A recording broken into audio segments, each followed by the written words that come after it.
Hello folks, Chris Cookin' Nashville here. Are you part of the revolution that is keto and carnivore? Let's talk about it. All right, y'all, it is time for my weekly health vlog and an interesting discussion about keto and carnivore. And as far as the health vlog goes, I don't really have any updates for you other than just feeling good. My weight has been holding steady and I still have weight to lose, but again, I don't panic if I'm not losing weight every week or even every month, because I realize my body will lose weight when it's ready to. I'm just continuing to do my thing. I'm experimenting with a few little keto things here and there, just seeing how I feel and just tracking my weight to make sure that nothing changes in an upward direction at least. There's, a few pounds fluctuation back and forth, but that's normal because of fluid fluctuations in your body. So I'm not overly concerned and I'm feeling good. I'm doing my thing. We've been really short on sleep the last couple of weeks because we've been really busy. So with that and the cortisol levels that being excessively tired and stressed out causes, I'm not surprised, and I think everything seems to be pretty good. So that's got us in a good place overall. I feel good this week, and the channel is doing well, so I feel really good about that, and you guys are being really supportive, so I'm just in a good spot this week. So let's talk about this keto and carnivore revolution, and I'm going to give you just some thoughts of my own on this, and this is really spurred by the fact that on my channel, there are a couple of comments I get very regularly, and I totally understand where they come from, and I am appreciative of the complimentary nature of these kinds of comments, but I think it poses an interesting question. The two comments that I always get are, you should package and sell in stores whichever recipe this thing is on. And there's usually some kind of a thing that goes along with it of, I don't like to cook and I would rather just buy this at the store and just have it ready to heat up and eat, and things of that nature, which I understand because we're all busy and I get it. The second comment that I get on my channel pretty regularly, and again, I appreciate the complimentary nature, is you should open a keto, ketovore, carnivore restaurant, food truck, some kind of food business, and sell your recipes there, because I would totally drive from wherever I live to eat there. And I really appreciate that, and it usually, again, is accompanied by, I don't like to cook, or I don't want to cook and would rather come and just eat this stuff at a restaurant, or, something of that nature, which I totally understand. The thing that's really interesting about these comments is really twofold. There is, first of all, a layer of complexity to doing this kind of stuff that I just don't think the general public is probably aware of. Be it a prepackaged food that is going to be sold in a grocery store or a restaurant, either one. First of all, usually a lot of money required for startup costs. I, at one point in time, owned a micro bakery, and we looked at the possibility of opening a storefront back in 2020, before I knew what keto was. We looked at a possibility of having a storefront if we wanted to continue in that business. And it was going to be anywhere from $500,000 to $2 million of startup money to get the equipment, the location, staff, the legal stuff, the licensing, like all these different kinds of things you have to do to own a business like that. It's very expensive, and we were going to have to do all of that. Plus, we basically calculated all of this out, and we said, I would be working 16 to 18-hour days, 7 days a week, and we would hope to turn a profit somewhere in the first 5 to 7 years if we turned a profit at all. It's a very difficult thing to open some kind of a food business like that without massively wealthy investors, especially. And then when you start bringing in wealthy investors, guess what? They start having controlling interests, and they can do whatever they want and make you do whatever they want, because your success is tied to their money, and their money is tied to their happiness. It's a difficult situation to be in for a restaurant or a business. And if you're trying to do prepackaged food and sell it through grocery stores, well, it's kind of the same thing. You have to have a facility where it's produced, you have to have lots of R&D, and you have to have everything perfected. You have to have packaging, you have to do all of these kinds of licensing and legal things and all this other kind of stuff. And then on top of it, you have to be able to reach out and do the marketing aspect to get yourself in grocery stores. You have to get stores that are willing to do a test run of your product. And then if your product doesn't sell very well, then they're not going to do anything else. They're not going to re-up your product. So there's an even bigger amount of marketing that goes along with trying to get people in the area where the grocery stores are testing it to actually go buy the product. You know, I hate to say it, but everyone will tell you they'll support your restaurant or your product or any of these other kinds of businesses you start.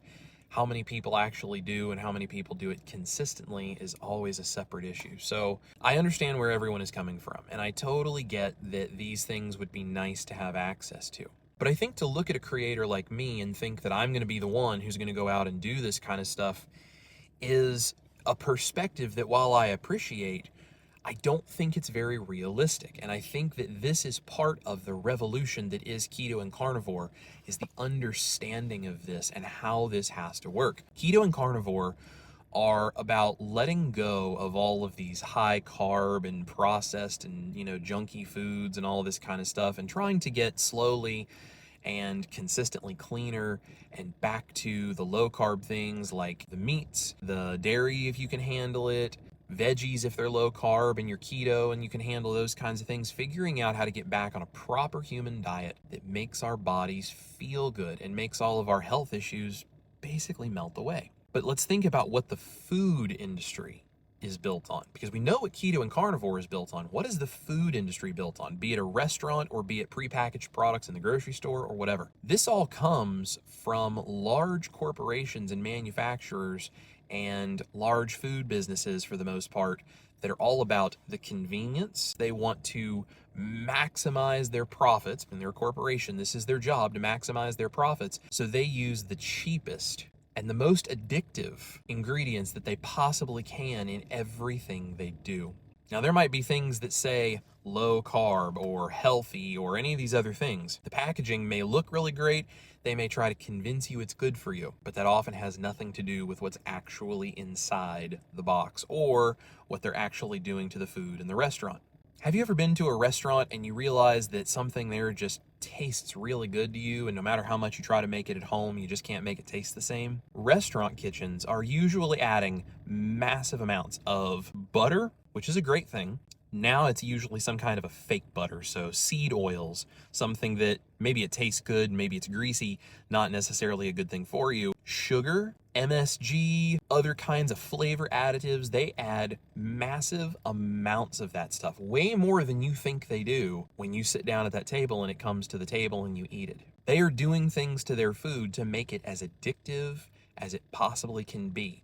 Corporations that make prepackaged food, they do the same thing. And guess what? They use the cheapest ingredients they can find, and they push high carb, grain-based, sugar-based, preservative, artificial flavor, artificial color-based junk. The reason that they do this is, one, it's very easy to be subsidized when you are a farmer that does sugar and corn and all this kind of stuff. The government pays for all of that and rewards people who make this a priority. So corporations can get this stuff really cheap. Then they use that, they make highly addictive substances that have lots of salt, lots of sugar, lots of addictive chemicals, all sorts of preservatives, all sorts of artificial colors and flavors and things that make it look really bright and shiny. And then they try to convince you it's healthy, and they tell you that you need more and more and more of it. And what's happening is the world around us is getting fat and sick and addicted to all of this junk. So that's what restaurants and corporations that make prepackaged foods do. And the model of how grocery stores and how restaurant food works is predicated upon the idea that it's going to be addictive and it's going to be very cheap to make, and they can convince you to come in and spend a lot of money on a regular basis. So the question then becomes, if that is the way the model works, why would keto or carnivore foods ever fit into that? So let's just think about this one scenario at a time. Let's talk about the restaurant first. Let's say I was in a position where I had $2 million in startup money, and I had a whole staff that was able to do this, and I had a menu put together, and I had all of the distribution, channels through like produce and meat and all this kind of stuff. I had all those contacts made. I had all my licensing ready to go. I had all of the legal stuff tied up. Everything was ready to go, and I was going to open a restaurant. But then the question becomes, who is going to come to a keto/ketovore/carnivore restaurant and pay the amount of money that it takes to make that a profitable business for me to sell food? We go to places that are normal restaurants now, and we spend $15, $20, $30, $50 or more on dinner. And those people are using the cheapest ingredients they can get and using a lot of high carb foods that you can buy in bulk. Can you imagine how much food would cost if you went to a keto, ketovore, or carnivore restaurant where everything is the higher cost, more expensive ingredients, and everything is being prepared fresh because we don't use all of the junk that comes in the bottled and packaged and microwaved and reheated things that are in most of those restaurant kitchens that you're probably thinking about. Now, there are restaurants out there that cook this way. A lot of them are trying to get Michelin stars or other fine dining awards, and they're $100 a person, and they start going up in price from there. So do you really want to go out and spend that kind of money on dinner on a regular basis to get something that you know you could make at home? There are people out there who certainly do, and I don't begrudge them the fact that they do that, but for me, that's not worth it. And I imagine for most regular people who are trying to eat keto and carnivore, that's probably not in their budget either. So now let's think about prepackaged foods. Let's say I had all of the info that I needed and I was able to set up the legal side, the licensing side. I had a prep kitchen or a prep factory really, and I had packaging figured out and I had distribution figured out and I had the ability to get into grocery stores and all of these other kinds of things. How much is a product like that going to cost, first of all? And second, how many things with a prepackaged food like that for me to meet all of the legal requirements of things like the FDA and food distribution laws and all these different kinds of things, how much of that is something that I would have to start compromising on? And more importantly, if I had a company that was doing this kind of stuff and anybody had any kind of a financial stake in it and they said, hey, we can increase our profits by doing this stuff and it compromises on what we actually are doing with our health, how clean do you think I could actually keep that food?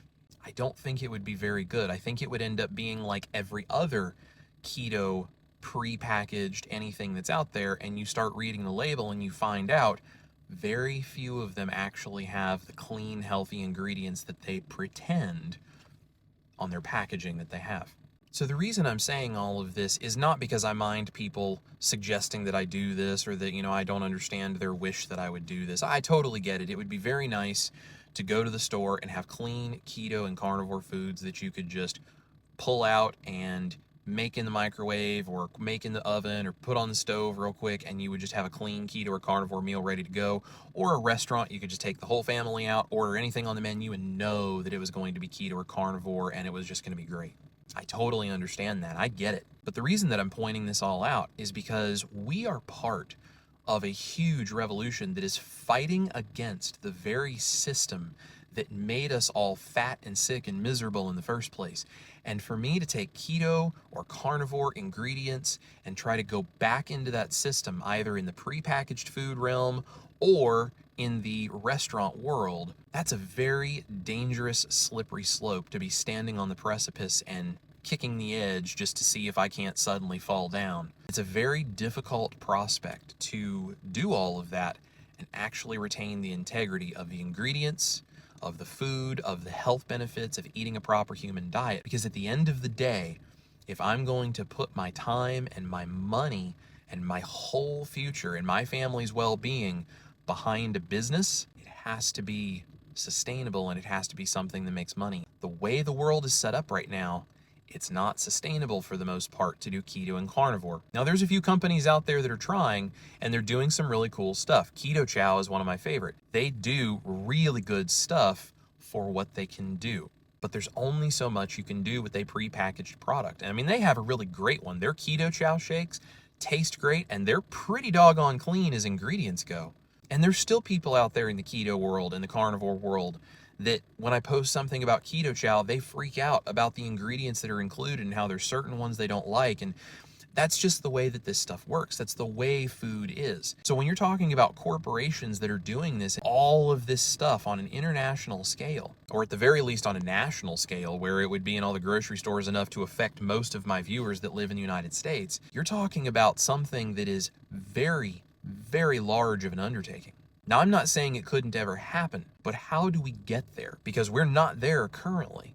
The way we get there is the revolution that is keto and carnivore, where we start to show the food industry and the corporations that make prepackaged junk and all of these government agencies and all of the restaurants that are out there, everybody, we show them that there is a growing need for keto and carnivore friendly foods because there is a growing population of people who refuse to pay the money for the cheap, nasty junk. Now, if we convince enough people and we have a big enough movement, and we convince the world that this is actually something that is important because the health of the world starts to improve as a result of this, and we see things trending downwards like diabetes and cancer and obesity and heart issues and all this other stuff, and the research gets done and it proves this, we absolutely could make an impact, and then maybe there would be opportunity for these kinds of things. And I really do think it's a possibility, but we're not there yet. And how do we need to do this so we can get there? Well, one of the parts that you can play is by going to the store or shop locally, find a local cattle farmer, or you find a local butcher, or you find, someone local that you can work with to get your ingredients, to get your produce, to get your meat, whatever it is you're trying to do. Shop as local as you can, but even if you go to the big box stores to buy stuff, because, we're on a budget and sometimes we can't afford to pay the extra high prices of something local if it's more expensive, you do the best that you can. But even when you go to the box store, we don't buy the junk, we buy the meat, we buy the produce, we buy the things that are good for us on a proper human diet, and we vote with our dollars and show people that that's what we care about.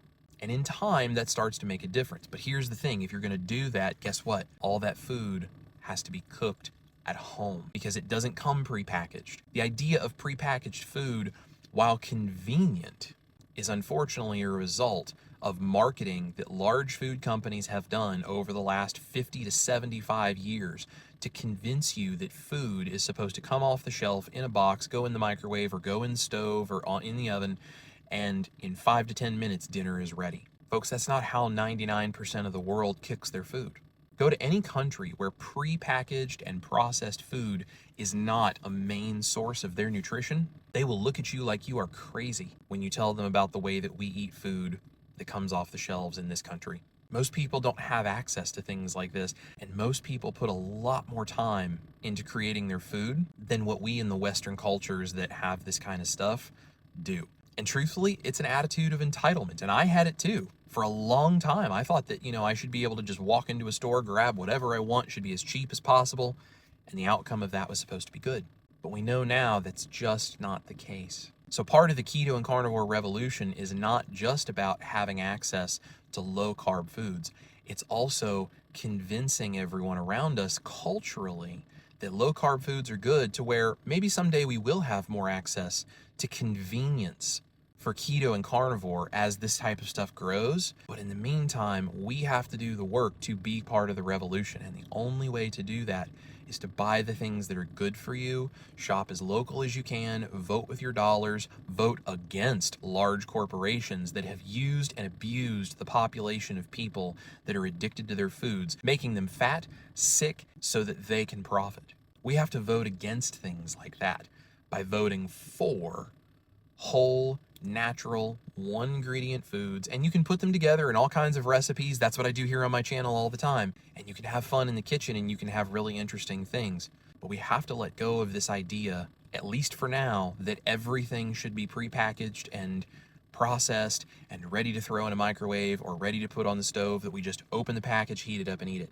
Because the reality is, keto and carnivore and a proper human diet, and the whole philosophy of that, is to step away from that piece by piece and limit that as much as possible. I use a few prepackaged products in my ingredients lists for my recipes, like gelatin, egg white powder, sometimes cream cheese or sour cream, some products like that I don't make at home. But if I had to make them at home, I would learn to do that, and I could totally do that.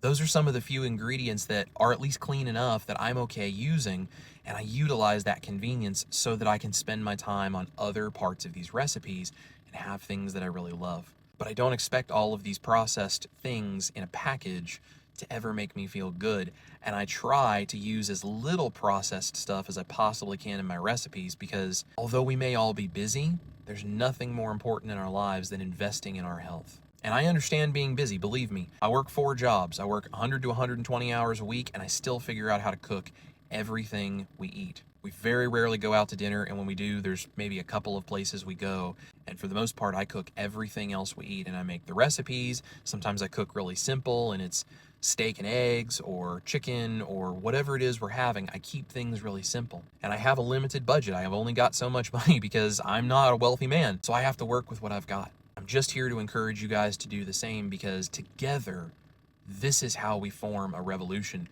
that starts to change the world. So maybe someday there will be keto and carnivore options that are sitting on grocery store shelves. And even if they're not the cleanest and best version, they may be great for convenience when we don't necessarily have time to cook everything from scratch on a particular day. But in general, if you want the cleanest keto and carnivore proper human diet options in the world, we're just going to have to learn to cook at home. And there's nothing wrong with that. When you start to realize cooking can be fun, and you can actually bring the family into the kitchen, and you guys can bond over creating this food that you know is nutritious and tasty and all of these things that make you feel good, cooking becomes a really important element of your family. It's a cultural thing. And if you look at other countries, you'll see big families sitting around in the kitchen working on various parts of an ingredient or a recipe or whatever together. Food is about togetherness and our good health all at the same time. That's why I love these recipes that I create, because culturally it's important that we can have dinner time, that we can have people sit down and break bread, carnivore bread, hopefully, together. If we want to have that cultural element of our lives that makes us so human, we have to be a part of a revolution that uses it to do really great things. Anyway, that's my thoughts on that. What do you guys think about keto and carnivore pre-packaged foods or keto and carnivore restaurants?